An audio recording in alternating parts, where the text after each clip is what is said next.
On today's episode, Dan Woods, the CEO of the newest race company in OCR, Hildervat.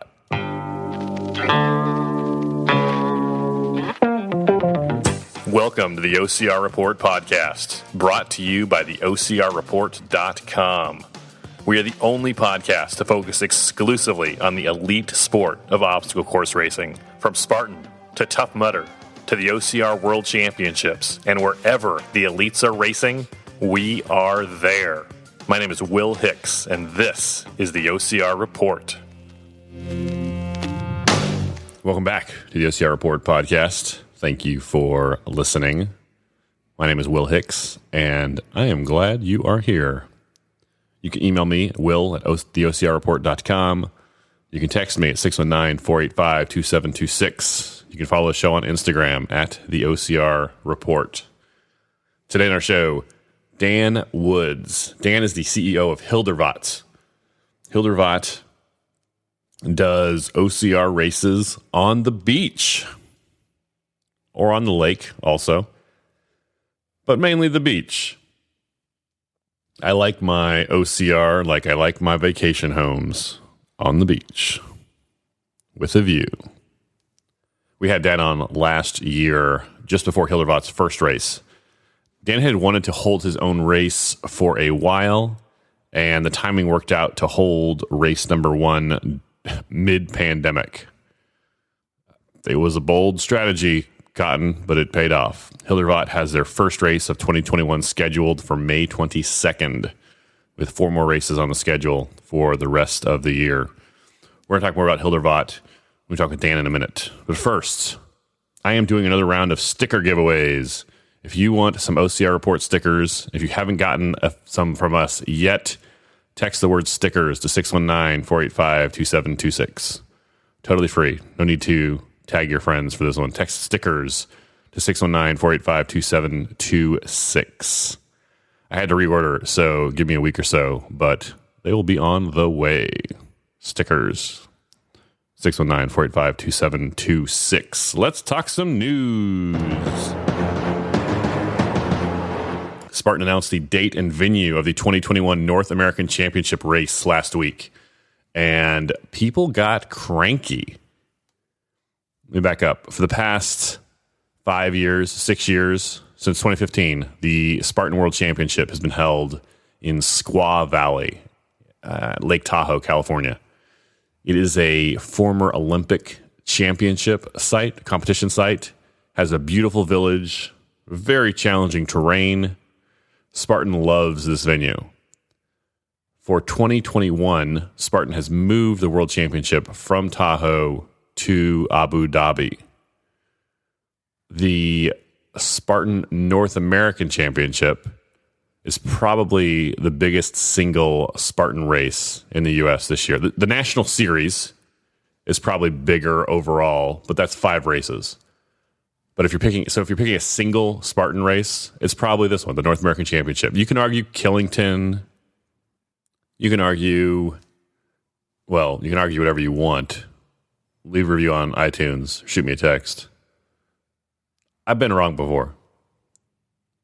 It was in 2014. I'll probably be wrong again. Could happen. Anyway, when the World Championship moved overseas, everyone kind of knew Spartan would move the North American Championship race to Tahoe. It wasn't official, and there wasn't a press release, but everyone just kind of knew. So now the Tahoe race, just a Spartan race will be at Lake Tahoe, has been on the calendar for months, scheduled for September 25th. Also on the calendar for months, OCR World Championships for September 25th. You know what else is happening that weekend? OCR World Championships, Spartan North American Championships, and Toughest Mudder Seattle. Toughest Mudder, the 12-hour overnight race. So these races have all been on the schedule for months, except for Toughest Mudder Seattle. Toughest Mudder Seattle was supposed to be Toughest Mudder LA. California is a mess. It's a whole deal. Anyway, this weekend is very, very busy for OCR, the weekend of September 25th. We talked with the CEO of OCR World Championships last week, Adrian Bijanata. And again, OCR World Championships and the Spartan North American Champ, they've been on the calendar for months, maybe as long as a year for both companies. And again, we kind of knew Tahoe would be North American Championship. We didn't know till they announced it. This week they made the announcement. So they said, guess what? Tahoe's hosting it. And everyone looked at the calendar and they said, shoot. There are a handful of races that all or almost all of the elites show up to.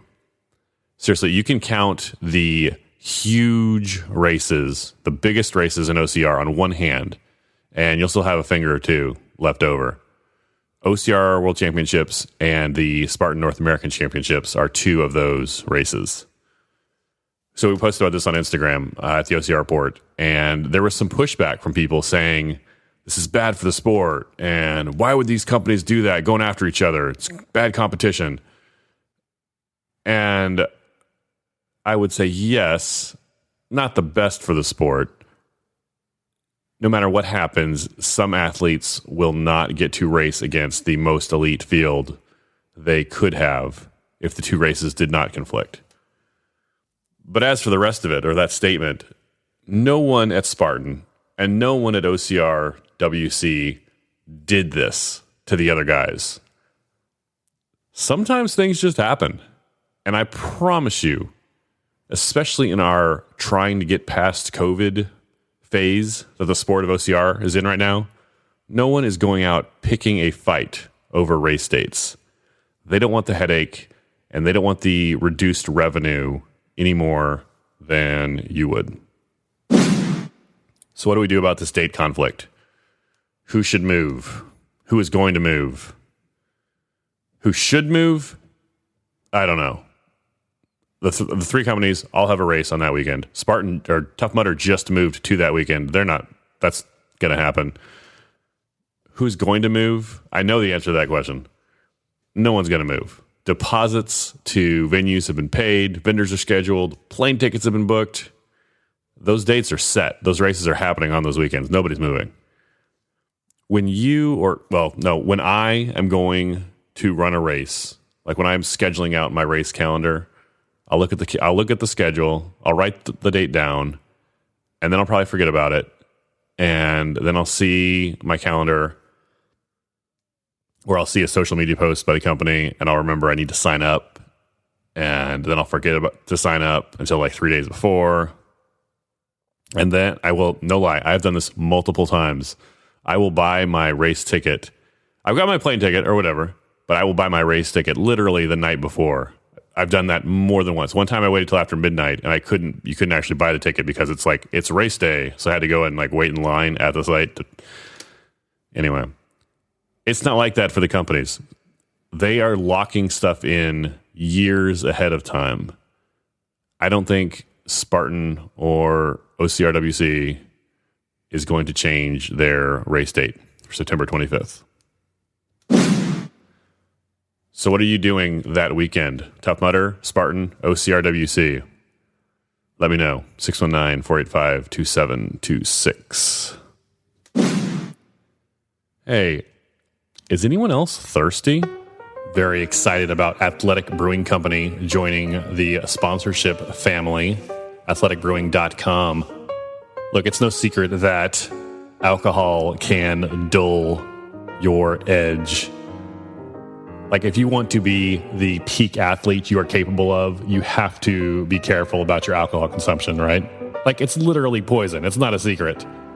That's why one of the great things about Athletic Brewing is that it is a high-quality, non-alcoholic craft beer. Athletic Brewing stands shoulder to shoulder with other top-quality alcoholic craft beers in quality and in taste, and at only 50 to 70 calories per can. That's barely any calories. Athletic Brewing fits into any beer occasion, so you don't have to compromise your social life or choose between having a beer and keeping that edge. You can buy them at athleticbrewing.com, and check this out. If you buy 2 6-packs or more, free shipping. athleticbrewing.com.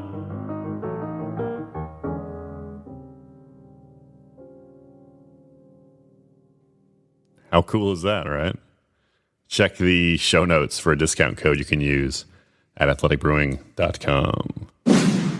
We mentioned last week that the second U.S. National Series race, Spartan National Series race in San Luis Obispo, has been postponed. Spartan announced the new date. Before we talk about the new date, can we just talk about the name? Spartan abbreviates it SLO, and that is really confusing some people. SLO, is that Salt Lake, Utah? Is it St. Louis? No. SLO is short for San Luis Obispo. PO. PO. Like, as a community, our abbreviation translation for this word has been PO. Obispo. San Luis Obispo is a sleepy little town halfway between LA and San Francisco. And it is also the site of the fifth and final race in the Spartan U.S. National Series for 2021 on November 21st. Save the date. November 21st, San Luis Obispo. So to recap, the 2021 Spartan U.S. National Series starts literally around the corner. It's this month on February 28th with the Jacksonville Sprint. Race number 2 in the series, May 16th, the Big Bear Sprint.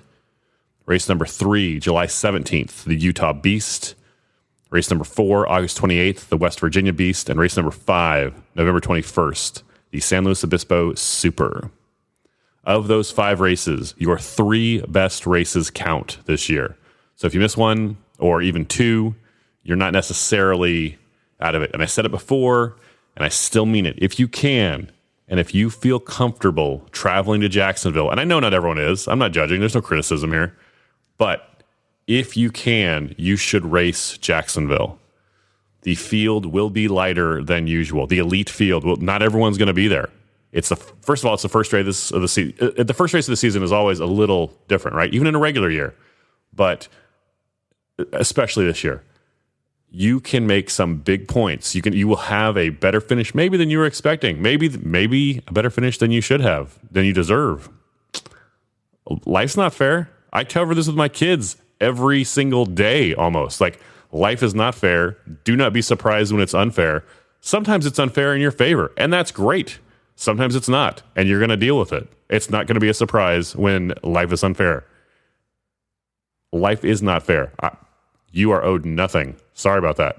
This race might have a lighter field than usual, and you might have a better performance than you deserve. And there's no shame in that game. If you get big points in Jacksonville, you will be glad you have those in your back pocket once the August and November races roll around. Be sure to follow the OCR report on Instagram this weekend, or race weekend, February 28th, for live coverage of the U.S. National Series.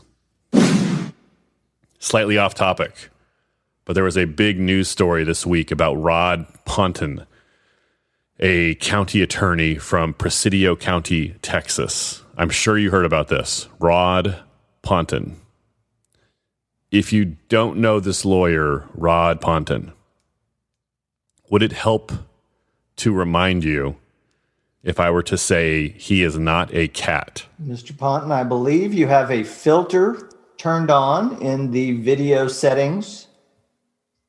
You might want to take we're trying to. Can you hear me, Judge? I can hear you. I think it's a filter. It is, and I don't know how to remove it. I've got my assistant here. She's trying to, but I'm prepared to go forward with it. I'm here live. I'm not a cat. I can see that. I think if you click the up arrow next to this, the audio does not do it justice. The poor kitten looks so sad and confused. Just listen to him. You might want to. Poor kitty cat. Just listen to him.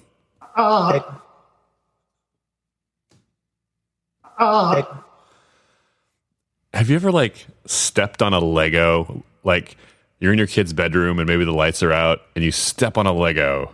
Or maybe you're helping your wife cook and you don't realize something is hot.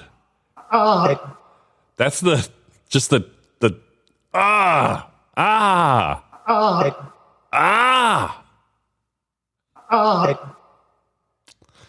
Poor cat.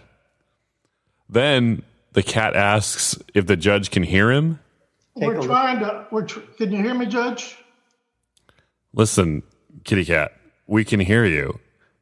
That's not the issue. The issue is this is a legal proceeding and you have opposing counsel and a judge that can't get their work done because you look so cute. I can hear you. I think it's a filter. It is, and I don't know how to remove it. I've got my assistant here. She's trying to, but I'm prepared to go forward with it.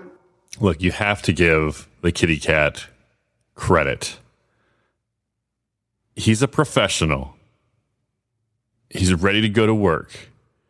He's prepared to go forward with it. I'm prepared to go forward with it.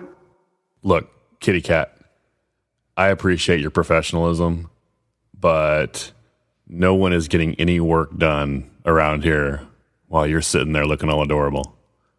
So I can appreciate, if I was the judge, I would be like, I can appreciate the work ethic, but who wants some scratches? I'm prepared to go forward with it. I'm here live. I'm not a cat. I have watched this video probably 50 times, and I'm here live. I'm not a cat. Kills me every single time. I'm here live. I'm not a cat. Listen, Ryan Atkins, world champion, told me once in an interview, own your performance. Now, I don't think he was talking about this specifically. I'm here live. I'm not a cat. But look, if you are an adorable kitty cat, you are an adorable kitty cat. There's no shame in that. I'm here live. I'm not a cat. Plus, you can talk.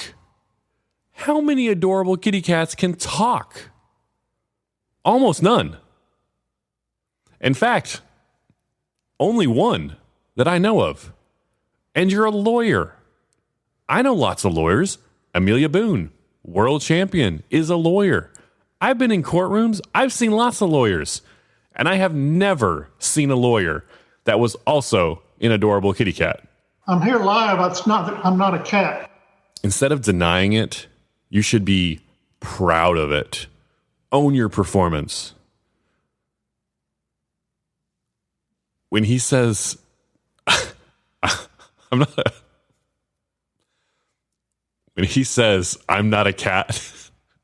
I'm here live. I'm not a cat.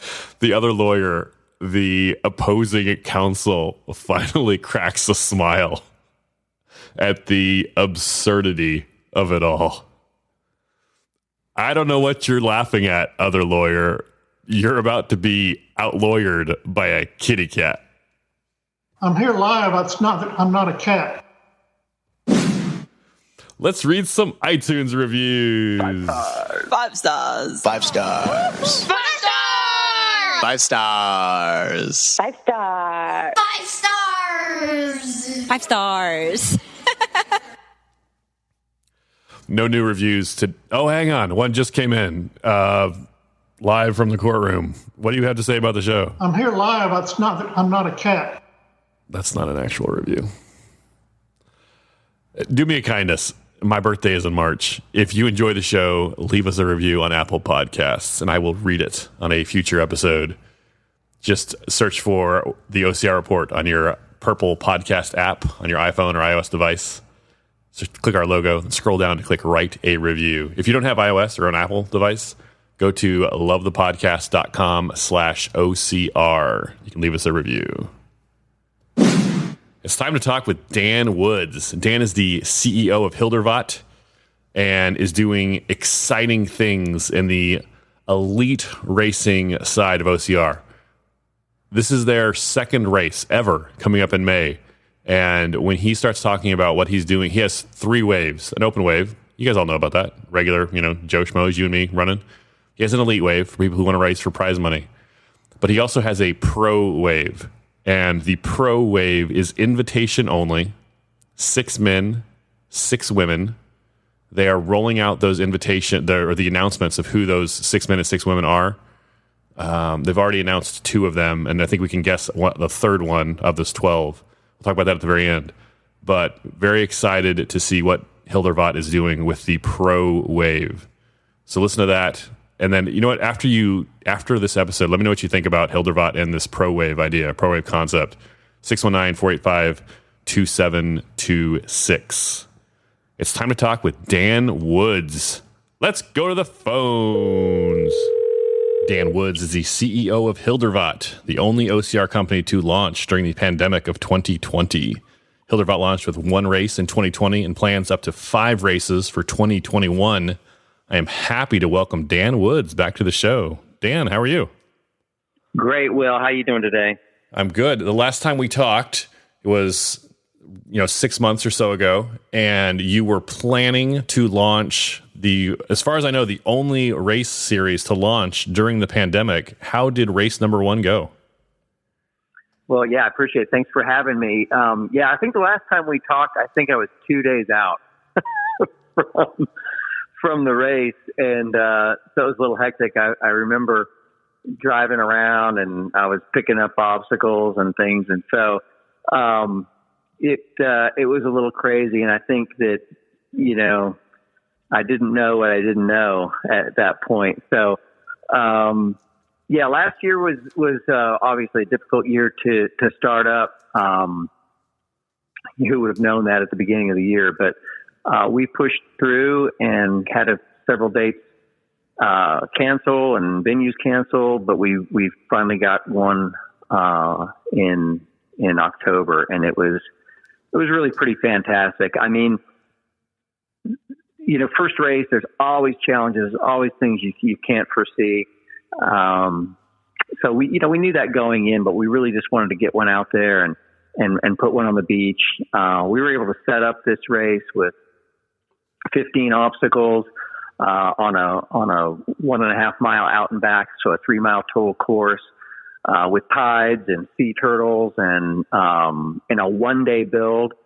So it was pretty awesome. But I'll tell you, we do 2-day builds now. So when I get the permit, I make sure I have 2 days on the beach to build. What was the reaction from the community like? How many runners did you have show up? So we had right at 150, so it wasn't huge.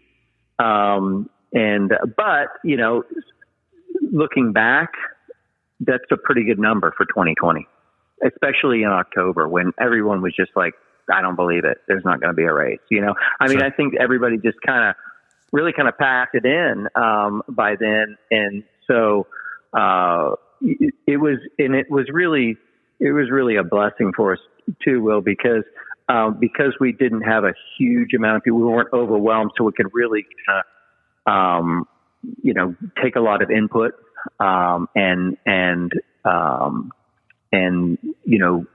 make a lot of changes that we needed to. But overall, the experience was really pretty unforgettable. I mean, the way that we're set up at Jack's Beach is you walk over a boardwalk over a dune, and you come down, and the sun is rising on the beach, and then there's all these truss obstacles. I mean, just world-class obstacles set up on the beach. And I mean, it blew people's minds. It blew my mind. I mean, I've been to 30 or 40, I've raced in OCRs, and, you go up in the mountain, see a couple things, and you run off. But to see these obstacles laid out on a beach, it was mind blowing. And people that weren't involved in the race, beachgoers coming out, were like, is this like a park? Is this permanent? And like, no, we put it up yesterday. It's coming down tonight, So it was pretty hot. I mean, it was really awesome. You mentioned you got feedback from your runners and some changes you want to make. What were some things you did that either didn't work out or that you want to make better for next time? So I guess the biggest fail that we had was the turnaround got washed away by the tide overnight. So runners were kind of like, is this where we turn around? We're trying to get our folks out there. We had a sandbag carrying at the turnaround. And so some people went a little bit further than 3 miles. We'll just put it at that. But they got an extra course. Bonus mileage, we call it. They got bonus mileage in the business, right? They didn't have to pay for that extra stuff. That's a freebie. I didn't charge them. No. Should have. Dan, you've had some good luck. I don't know if it's luck or if it's work, but bringing out some elites to your race. I know Ryan Woods, the former Spartan U.S. champion, was at the first one. Tell me about the elites and kind of that process, the prize money. What's your thought process there? So, listen, I mean, for me, I have just these elite, these pro athletes. They blow my mind. I mean, the way that they train and the way that they prepare for this sport, they're just amazing athletes to me, and they're amazing people too. So, I mean, my focus from the start was I wanted to build a race that really could showcase their abilities. And the other part of it too is just even, for a guy like me who just likes to go out and race, I'm far from a professional racer. I mean, not even close.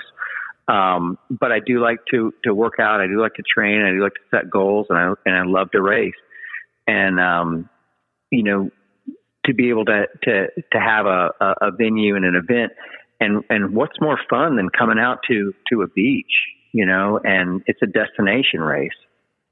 So there's an appeal there too. You're not going up to some cold mountain or somebody's farm, and then racing and just wanting to run off that mountain as fast as you can. It's like you hose off and get the hell out of there. Here it's you stay and hang out. It's really, really beautiful. So there's an appeal to the elite racer as well as the casual racer, the weekend racer too, with the beach race. But what I've done now, heading into this next race coming up in May, is I completely redesigned the course. And what I did on the first race, I added in a race within a race, a relay race. And so the relay race is sponsored by Riverbend CBD, and we set up a course within the course, and we closed the course down. We set up relay teams. And we did an out and back off of 4 obstacles, kind of like a swim relay. And it was really, really cool. Everybody hands down said that was one of the coolest things they've ever seen in OCR, because it was really head to head, and there was a lot of excitement, and you can really kind of see the race transpire. So I took that idea and I took it a step further. So this race in May, I'm actually doing an oval race course, and it's going to be a half mile footprint. So the oval out and back will be 1 mile. So, and we'll be able to put spectators on the inside and have the obstacles around this oval. So we'll end up with 15 plus or minus obstacles. We'll race this 1 mile course 3 times, do 3 laps on it. So now you get 40 plus 45 obstacles. And I think it's going to be, the idea here is that it's going to be super spectator friendly. We're not going to have, your racers kind of run out, hit a wall or a hay bale, and then run off into the woods and you don't see them again for 30 or 40 minutes. We'll be able to watch the whole thing transpire in front of us. So, I've invited, 6 of the top female and 6 of the top male OCR racers in the world to come out and run this oval course with us on the beach, and they're coming. And so we're really super excited about it, and I think it's going to be incredible for the the elites to come run on this, for our open waves to be able to watch these races, and to be able to run on the same course, and for spectators to come out and watch. Tell me about those elites. Give me some names. Well, they're all the best. They're the top athletes, and I'm going to start to kind of drip that out. So I'm not going to give all the secrets away today. I won't get the scoop, Will, but I will say that they're going to be the tops. They're the top athletes. And what we're going to do, we're going to take. So we're going to close the course again for them. So we'll run our elites on Saturday. The folks that want to run for prize money. We'll call them pros versus elites. So I'm going to run the elite racers who want to run for podiums and cash on the first heat of the morning. Then I'm going to close the course. We'll put pros on it. So we'll have 6 females out there. They'll run the course, just them. They'll be the only ones on the course. And then after that first heat, we'll eliminate 2, and then the 4 will move on to the semi, and then we'll take those 4 down to 2, and the 2 finalists will run on Sunday morning, first thing. Okay, let me make sure I understand everything. So you're going to have the first wave on Saturday is kind of be traditional what we always think of. You're calling it the elite heat, where I could sign up for the elite heat to run for the podium and prize money, and then after that heat is completed, then it'll be like an actual pro wave, invitation only. So 6 men, 6 women, and they'll have kind of that elimination format. We'll do the women first, then we'll do the men. And then after that, we get it down to 2 men, 2 women. After that, it'll be the recreational, just kind of for fun runners. And then Sunday we'll go open for the rest of the day. Yeah. And then Sunday morning will be 2 races, head versus head, head to head men, head to head women for the championship. Let me back up. So you're exactly right, except for the part where we're on Saturday after the pros race the first heat. And we're down to 4. I'm going to run my relay races. Okay. So then the relay teams will come out. That'll give them about an hour to rest up, and then we'll bring the pros back out there for the semi. Dan, and they'll run another. That is I want to say it's a great idea. I want to see it in person, but it's definitely kind of a new format and be exciting to watch. I hope are you planning to videotape that or film it? Oh yeah, for sure. I mean, who doesn't want to see that, right? I mean, I hope. I'm sitting there going, we dream this thing up, and I'm like, this sounds cool to me. I would want to see this.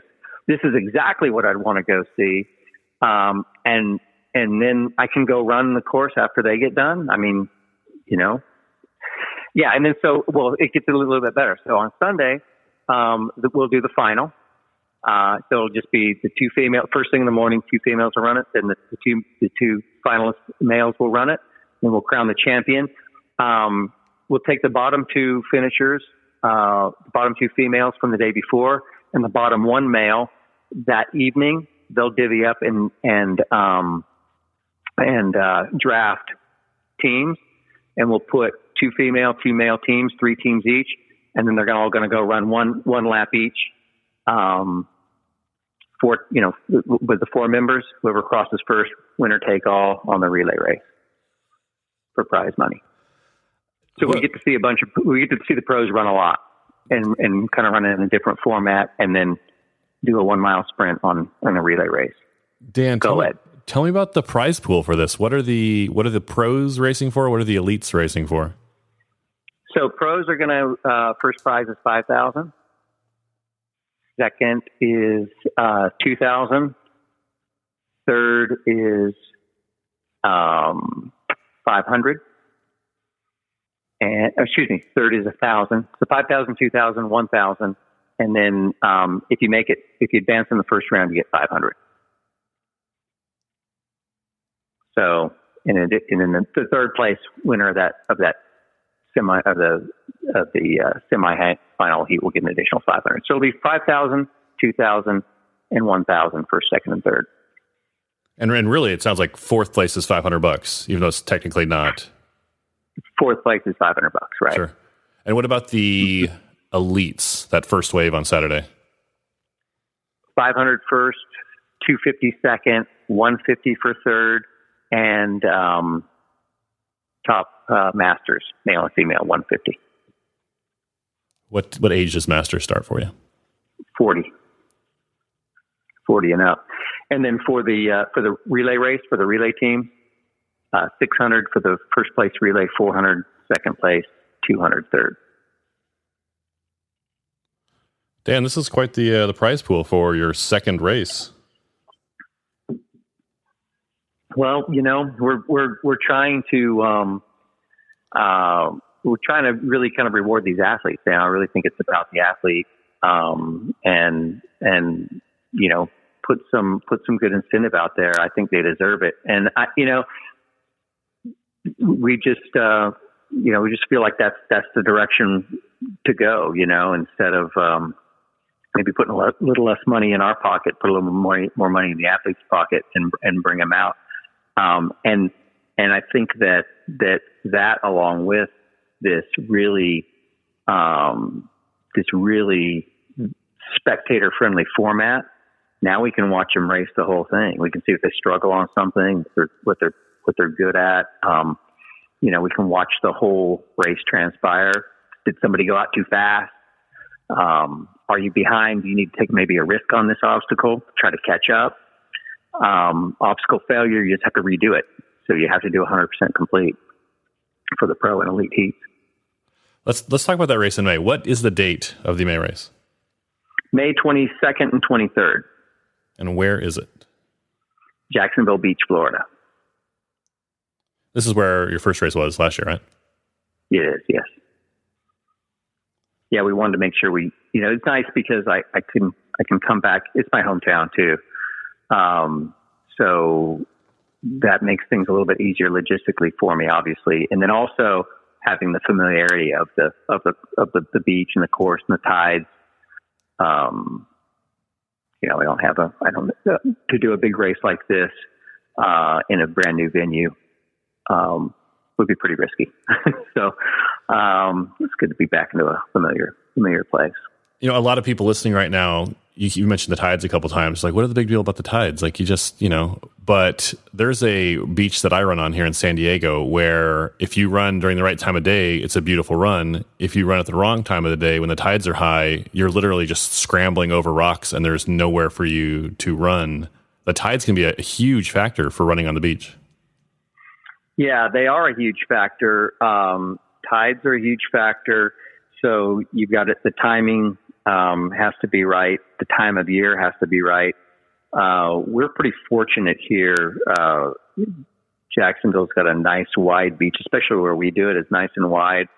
And it does limit us. We're going to have to limit the open heats to 3 o'clock. We're going to have to be basically last heat at 3 o'clock. We can't go any later than that because the tide will come up. And there are tide charts. We have a good idea. So we actually had to change our venue date last year because there was a crazy super high tide, like a moon tide, that came in the weekend we were going to have it. And there was really just no beach. So, and then, depending on the venue and the time of year we do it too, sometimes we'll have to move obstacles in, up off the beach for overnight. Like I said, we found that out the hard way last year. We lost our sandbags and some of our sandbags in our turnaround that were 3 miles down the beach. So having the course in a tighter location helps with setup and helps with also, being on the beach. But I think the main advantage is it's really awesome for observers, for spectators, for people to watch. Dan, can you talk about COVID precautions, what you did at the first race, what your plans are for the second race? Yeah, the first race, so we weren't allowed to have a festival area in the first race. That was just mandated by the county and the city here. So this year, we don't have that restriction. Florida is pretty unique in that it's open 100%. 100% occupancy in restaurants, sporting events. So the governor, DeSantis, has kept it open. The local governments can be a little bit more restrictive. Jacksonville's been really good. So we're going to follow guidelines. We're going to distance in the festival area. We're going to wear masks, if at all possible. If we're closer than 6 feet, a lot of hand sanitizing stations, a lot of hand washing stations. And then we're going to limit we're going to put a big starting corral. We have the ability to put a big, long starting corral in there. So we'll put a big starting corral and we'll limit the heats to around 50 runners. How many runners are you hoping to get in May? I would love to be able to break 1,000 on this one. I think that'd be super, super fun. It's just more fun with more people. There's more electricity, there's more excitement. But with the way the obstacles are and being out on the beach, we'll be able to have a couple hundred people on the course at any given time without any problem. And in terms of spectators, we have a boardwalk area they can watch. They can come down into the beach and watch it. So people will be able to spread out really well on the beach as they're there. We won't have to cramp them into or crowd them into one little spot to watch a couple little obstacles as they come by. They can enjoy the whole course and come and go. What are your thoughts on the industry as a whole? You've run courses. You are putting on races. You see everything going on in the industry right now. What are your thoughts on OCR in 2021? Yeah, it's. I think that it's been difficult. I think that we as human beings we tend to go to the most negative place, right? And you look and you go, maybe people will never gather again. Maybe they'll never want to do events again. Maybe they'll never want to compete.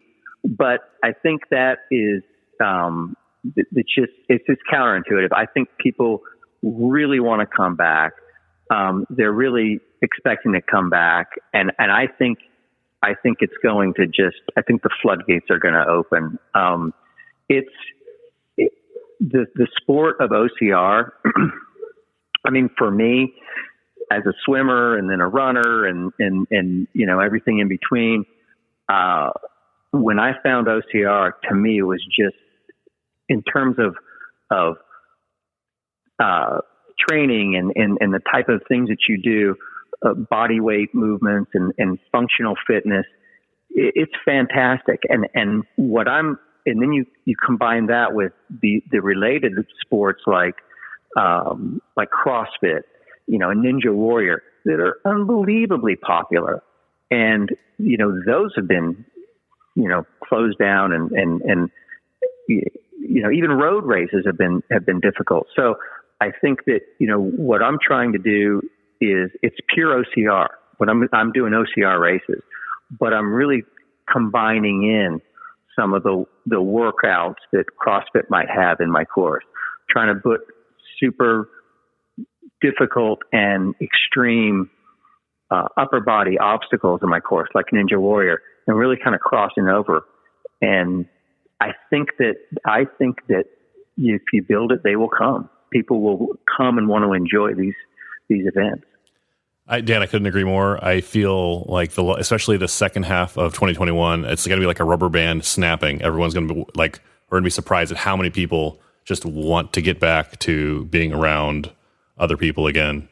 You mentioned the obstacles. We talked about them last time we talked, but tell me about the obstacles for Hildervat. Yeah, so obstacles, we put pretty basic obstacles out for the first race. Very cool. I mean, we did a couple different multi-rigs with different configurations on it.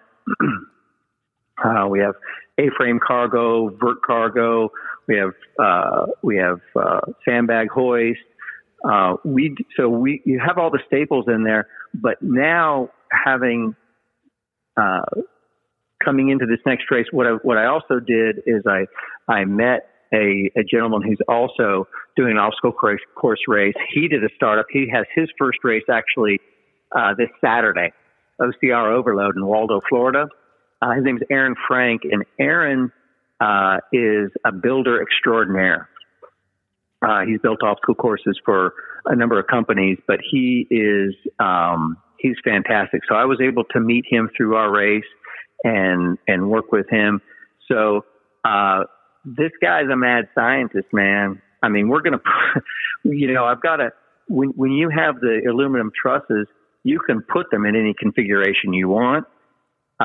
You're only kind of limited by your mind, and so we're going to put together some really cool things, double deckers and some long obstacles and some multi-rigs with some apparatus on them that are going to really test the upper body strength. So we're really looking forward to that.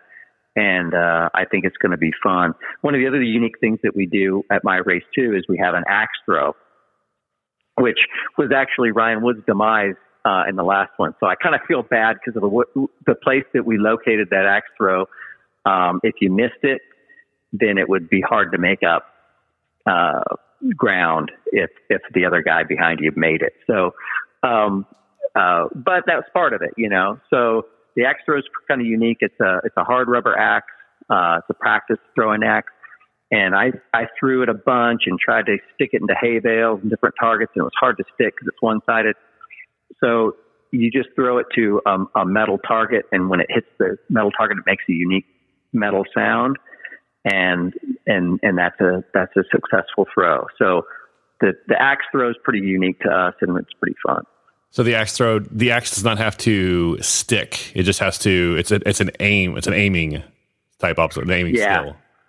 It's an aiming skill, and it's very similar to the spear throw in Spartan, where you don't have to overthrow it. You don't have to. You just have to set it on its course, right? And it's nice because it's not an axe that you're gonna swing back and take your buddy's eye out or drop it and cut your toe off. It's just a rubber axe. So you can't really hurt anybody with it.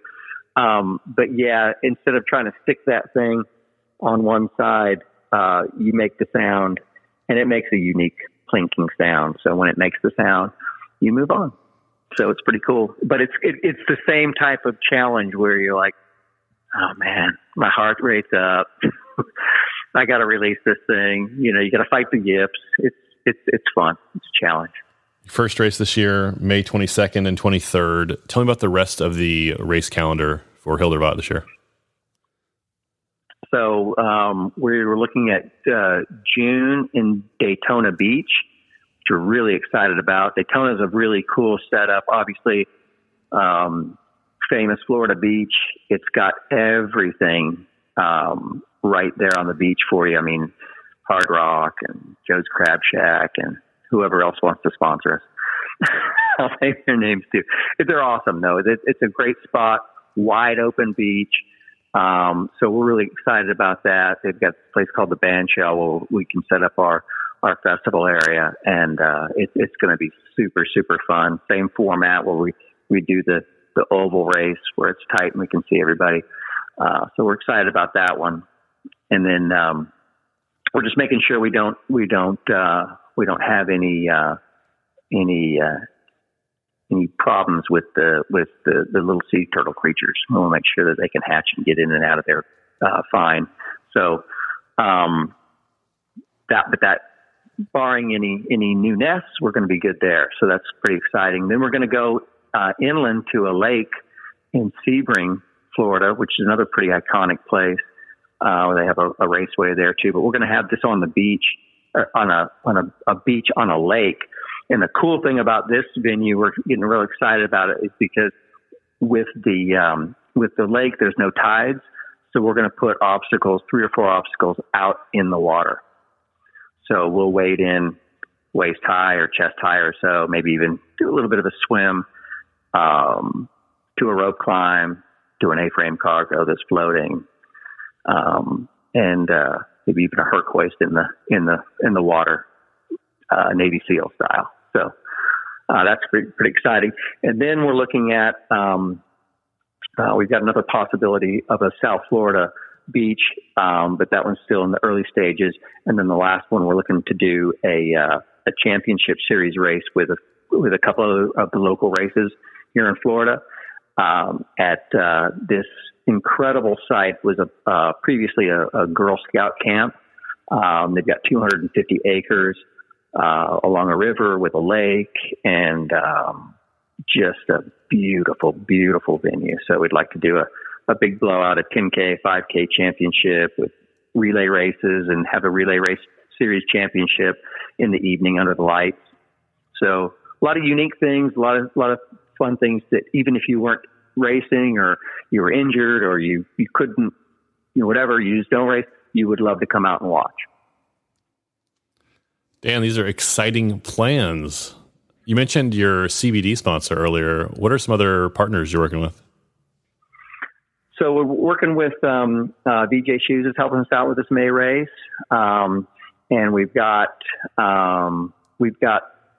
several more that are kind of ready to drop, but we don't really have everything legally in place yet. So, but I'm dying to, I'm itching to mention them and promote them and work with them, and they've been, the ones that we're working with, the folks that we're working with now have been super, super great. So, we're happy to bring on some more good brands and to work and to grow this thing together and to partner up. So, it really is, Will. It's super exciting. It's really fun to watch this start to come together and happen. And it's been nice for me because, the people that we're working with and the venues we're going to, they're like, man, how many races have you had? 10 or 11? I'm like, no, this is, the second one. Last time it was our first one. They're like, man, it seems like,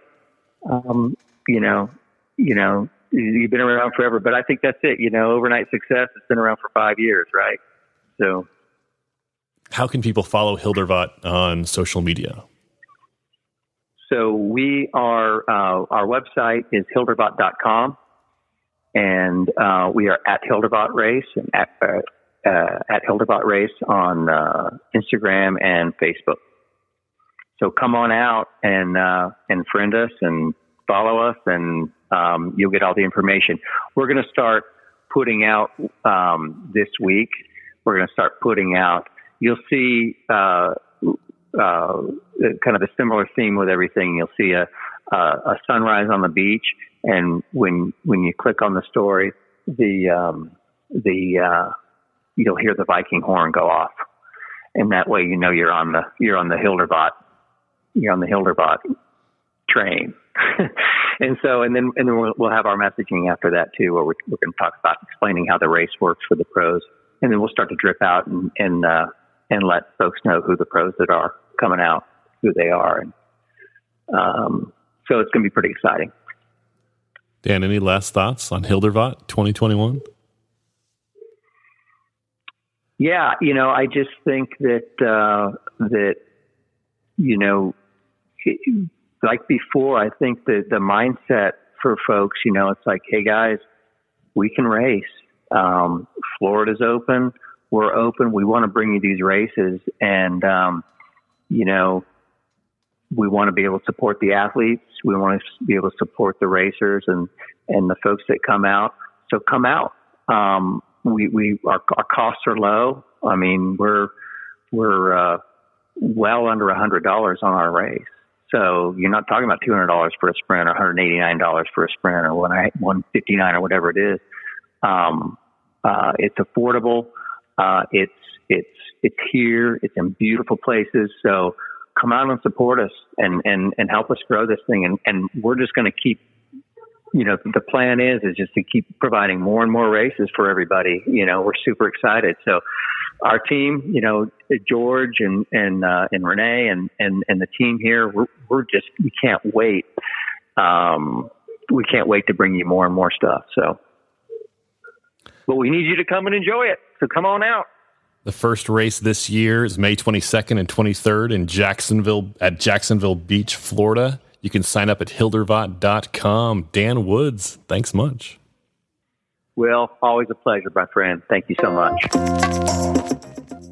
Special thanks to Dan Woods for appearing in this episode. Well done, Dan. Come back anytime. In the time since Dan and I talked, Hildervat has started to announce who those 6 pro men and 6 pro women are. Announced so far for the men, Veejay Jones. For the women, Lindsay Webster. Veejay is fast. And for the women, Lindsay, she's probably the best woman to ever do it. I wouldn't bet against Lindsay Webster in anything. Checkers, poker, British Bake Off. To see the rest of those pros as they are announced, follow Hildervat on Instagram. Leave us a review on Apple Podcasts. All the cool kids are doing it. I will talk with you soon. Go spend time with someone you love.